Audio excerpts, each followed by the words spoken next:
Thank you so much for coming. I'm Sumedh Kasare. I'm the product manager of our innovative learning platform called Netex Learning Cloud. I have 12 years of experience in L&D, and I'm trying to use that experience to create something innovative. Well, I didn't expect that background sound, but anyways, I hope you're able to hear me clearly. Let me know if you're not. Okay, great. All right, let's get started. All right. I'm sure all of you are aware of this arrangement of alphabets. Can anybody tell me where is it from? It might be a really stupid question. Keyboards, exactly, keyboards. Okay, so all of your keyboards start with this Q, W, E, R, T, Y. Anybody knows what's the reason? Why this quirky, weird arrangement? Why not A, B, C, D? It comes from typewriters, right? Comes from typewriters. There's an interesting story about this particular keyboard. Scholes, who created one marketable typewriter after thousands of inventions before that, had come up with this particular arrangement to solve the problem of keys getting stuck. A combination of keys were getting stuck. So he created this particular arrangement to solve that problem. Okay? And that's how it came into the keyboards. However,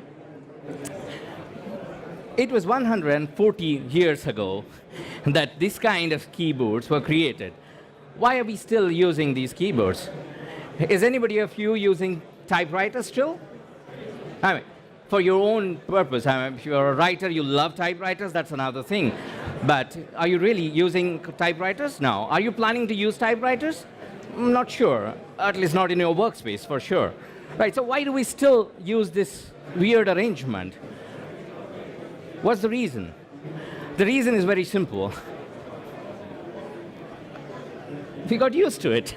So even the greatest of the Steve Jobs couldn't change that, and even iPhone, the latest one, still has the same arrangement. Q, W, E, R, T, Y. An interesting fact is that this arrangement was not even perfect. Dover created another arrangement which was much more efficient than this arrangement, but it was hardly adapted by people. Why? Because we got used to it. We got used to it. So why am I talking about typewriters, keyboards, and all that? Because the traditional LMS-centric learning is exactly like QWERTY keyboard in the world of touchscreens. Doesn't make sense. It's not relevant. It is not efficient enough. But we are still using it because we got used to it. That's how we want to learn. That's the way it is. It's LMS, and it has created. So I find it that like the QWERTY keyboard or the typewriters created an industry around it, LMS has created similar industry around it. You know, typewriter was a word which was used for people who were typing.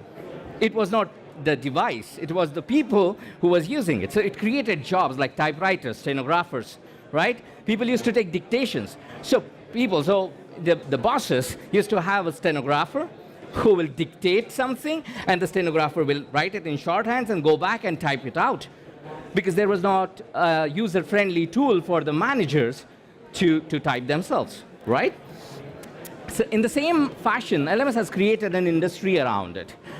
And you have instructional designers, you have graphic designers, you have LMS administrators, and a lot of people. So instructional designers will translate information from subject matter experts and put it in an e-learning course, which will be delivered by an LMS, right?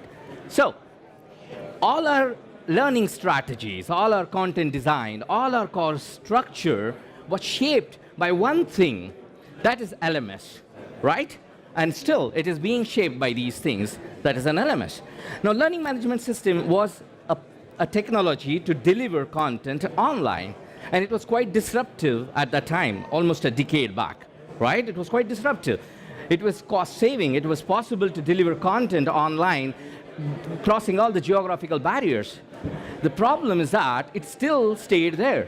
We have moved forward, and the LMS-centric learning and the LMS is still there. LMS-centric learning is not learner-centric. It's only tracking, not measuring. We are tracking score. We are not measuring impact, right? It's replicating. The most important thing is that it's replicating institutionalized way of learning, the academic way of learning. So you have a library, you have a catalog content on LMS, you have people teaching something in classroom, you have people taking virtual classrooms. So the technology is imitating the classroom academic way of teaching, right? So, however, the world has changed a lot now. It has disrupted everything. So the world we live in is running at a pace that the learning is not. And how? So here is an interesting story about how each technological invention has reached 50 million users. Let's do a comparative study. All right. Landline took 75 years. Aeroplanes took 68 years, whereas light bulbs took 46 years, and television took 22 years. Now let's look at some latest innovations. YouTube took 4 years. Facebook took 3 years. Twitter, 2 years to reach 50 million mark. What about these? You're familiar with this? Angry Birds, right? Any guesses? Any wild guesses? 1 month. You're pretty close, ma'am. 35 days to reach 50 million users. Can you beat that? 35 days. That's what Angry Birds did. So, the thing is that small companies are challenging the giants and becoming giants. Facebook, Airbnb, Uber. Now, Airbnb is giving a run for money to hotel industry. Uber has completely transformed everything, and Uber is now trying to revolutionize the driverless commute, right? They have that much of money. Things are changing rapidly. The pace at which technology is moving, it's unprecedented. All right, so small companies are challenging giants and becoming giants, whereas the giants are already fumbling and struggling to be relevant in the market. And there is an interesting story. You must be knowing Britannica Encyclopedia, right? The huge volumes of which used to represent your intellectual quotient, right? If you have all of them in your house, it used to showcase that, okay, you are an intellectual person. But however, in 1768, they published the first edition. In 2012, after 244 years, they stopped the press. The main business, the core business of a behemoth of a publication house decides to discontinue and stop their press. And what do they have to do after 6 years? Last week, Britannica Encyclopedia launched Britannica Insights, a Chrome extension which gives insights about the information that you search on Google. I mean, publications, printing presses, people working with the alphabets and managing these things, which is the workforce who is working in the IT now. They have changed their core value, they have changed their core business proposal, they have changed their assets and contextualized them with the new learning, with the new technology, right? It's an amazing move. I really like that. That's what Britannica should have done in 2012, 2010 maybe, way before that. Now we are fighting with fake news, right? Britannica could have been really, really instrumental in fighting with fake news. And maybe Trump wouldn't have won the election. Maybe. It's utopic. Yeah. So, what's happening with this thing is that organizations are expected to be to have business agility. Organizations want to respond to change as soon as possible, as fast as possible, right? And for that, organizations are going to need a workforce that adapts to change rapidly. All right. So they need to develop talent agility. However, the question is, will the traditional L&D strategy be able to develop this talent agility? Wow. Here is what it is. The traditional e-learning is packaged because you have to have a package to upload to the LMS. So you always think in a packaged manner. You always think in a box. You cannot think as a flow. You have to think in bricks. You cannot think it as a flow of water or something like that. You have to always think it in chunks. You have to pack it up. Once it is packaged, it cannot be changed. Second, it's one way. Of course, it is one way because it comes from the academic institutionalized way of learning. It always comes from there. It's one way. I haven't heard my professors asking me first, what do you want to learn? They're coming to the classroom and they've started their discourse. And we are just following it. So it's always one way. It's linear. Next, click next to continue, click next to continue, click next to... It was always designing instructions. We were giving instructions all the time. As if, humans do not have any intellectual quotient left. So you have to click next to continue, and it was fine. When technology was new, now my mother knows how to use WhatsApp, and she has even started putting status these days, and I haven't taught her that. It's formal, and it's always fixed. You design a curriculum for 1 year in universities. 1 year, if we start with Angular, one of the languages, it changed from Angular 1 to Angular 5 in 1 year. So if I have taken admission in a course of Angular, what should I learn? If the curriculum is decided at the beginning of the year, and at the end of the year, I'm irrelevant to the market, I'm not going to get a job, right? Whereas this is what is the learning requirements today. It's a work day. You learn something, you find something, you apply it, and the goal is to perform. We all want to perform, and learning is the enabler right now. All right. So,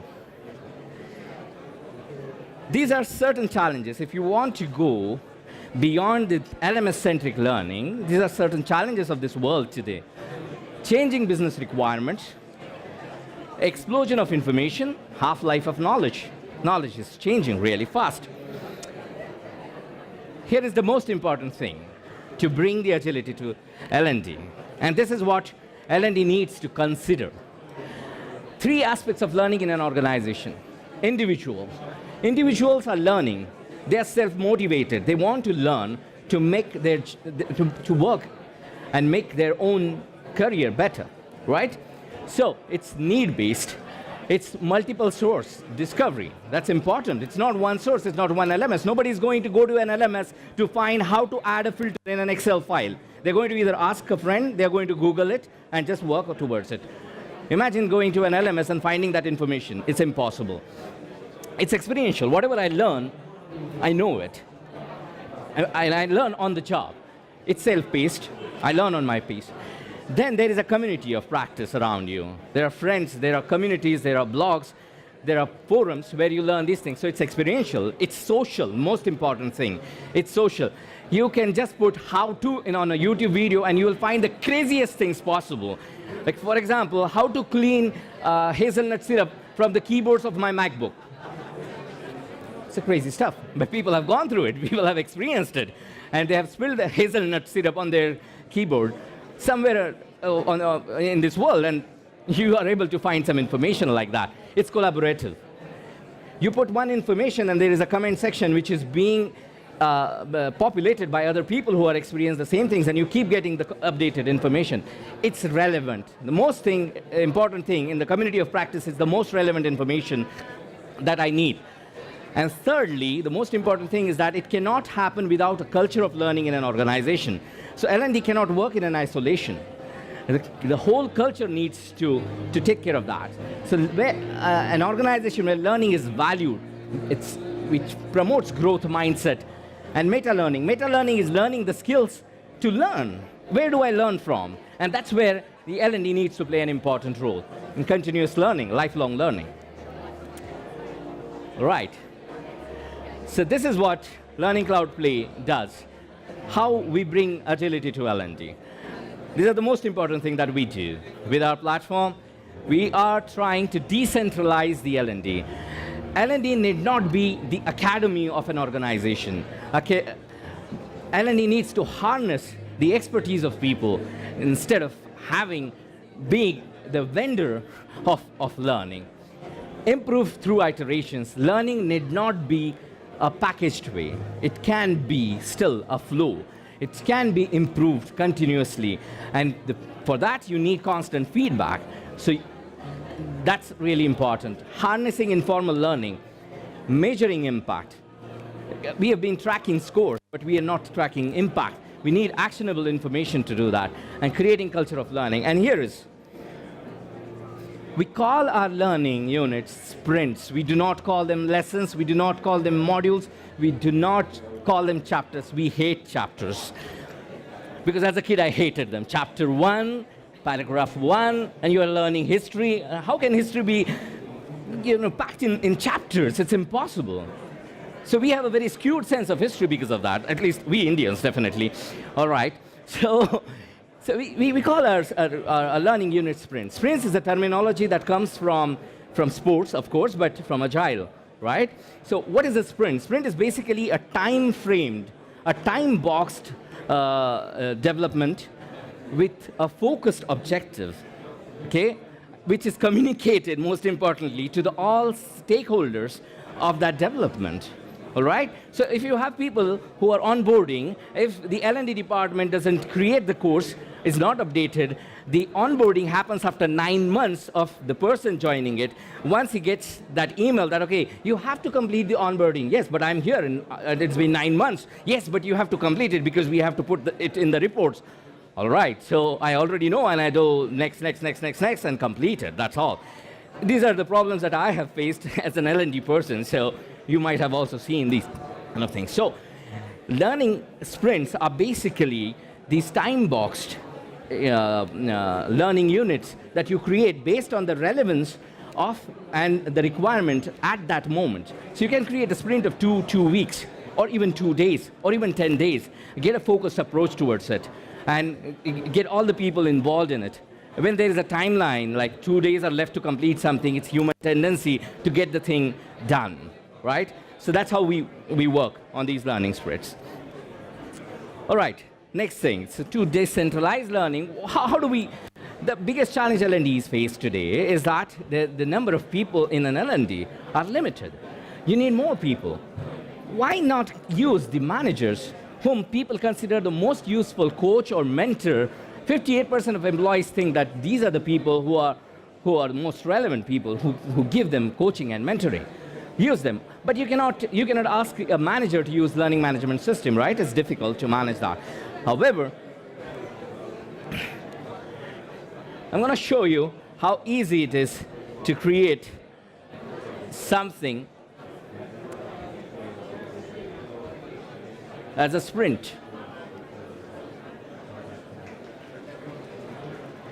Anybody can create a sprint. And our objective is to not give you a training manual when you're using this thing. And that's our KPI, Key Performance Index. If you need a manual to do this thing, this product is still under progress. We want that feedback, all right? So this is how you have created something, you have invited people, and you go publish. That's all. That's all you need to do. Another thing, harnessing informal learning is really, really important because learning is happening all around you. And you need to harness, you need to have some tools to do that. And what are those tools? These are the most useful ways for a learning of an employee. 37% from training, formal training, but rest of the things are informal. Web resources and knowledge sharing, right? So, curation, 70% of people are already curating, but only 39% are sharing that. So you need to give the tools to people that they can share that information. They can share that knowledge. They can share that wisdom with others. Community of practice has been always the most natural learning pathways, right? We learn languages in the same fashion. Tailors learn tailoring in the same fashion, or musicians, or tap dancing was a social phenomenon, right? People learned it by looking at people, by learning, by starting as a novice and then becoming an expert. These are really, really interesting fears. Only 80% of employees are willing to share. However, only 20% of them are sharing, and 18% need help. What happens with the rest of the people, rest of the 40%? You need to give them tools. You need to promote that kind of attitude. And here is how Learning Play takes care of social learning. We have a comment section right at the resource level. And this is how each and every content piece will always remain alive because you will have conversation going on there. So the content resources, although are old, they can be updated, they can be they can have more information. And this is how the administrator will get the information. And the administrator, where can I find more information about Netex? Okay, here is the link. So it's more interactive. It's conversational learning, right? Google runs a Google to Googler program. 80% of training is run through Google G2G, Google to Googler program. They don't hire anybody else. They want people to teach their own people. And they think your own employees are perhaps the most qualified instructors available to you. They do not outsource, I think. A social layer can help you harness this wisdom. Engagement is missing big time, all right? So these are some intrinsic challenges: engagement crisis, user expectations. User experience is something that is, we have set a bar of user expectation, user experience so high that anytime you communicate with any technology, for example, if you go to Indian government sites to register something, you get depressed, you need therapy. Literally, I'm not exaggerating. Because earlier we were used to that, we were expecting that, but these devices that we use on a daily basis, they've changed our expectations. We cannot use keyboards. We don't want to push buttons anymore. Steve Jobs has removed buttons from our life. We want a touch screen everywhere. Everything has to be fluid. And imagine your learners are going through that on a daily basis, right? They're used to this thing. How will they react to a clunky LMS? They're going to get depressed. You're never going to get any engagement if your interface is not engaging enough, all right? How do we deal with it? So I want to show you, let me see if I can. This is how learning play looks. We are trying to avoid one thing. It should not look like any learning platform. And that's what it looks like. It looks like Netflix, something like that. It works like that as well. All right. I'm sorry, but we are right in front of you, so you can have a better demo about these things. Right. Measure impact. We have given really, really interesting dashboards. We have something called engagement index, which gets updated on a daily basis. How many people visited the sprint? How many people actually went through content? How many people have added to some conversation? How many people have added a comment? How many people have added a resource? That shows engagement. And you can take decisions on a daily basis. Right. So, in conclusion, you need disruption to deal with disruption. Thank you so much. You've been a great audience. Any questions? All right. Here are my coordinates. And we are right behind you there. Stand 33. If you want to have a good demonstration of our platform, please do visit us at stand 33. Thank you so much. Thank you so much.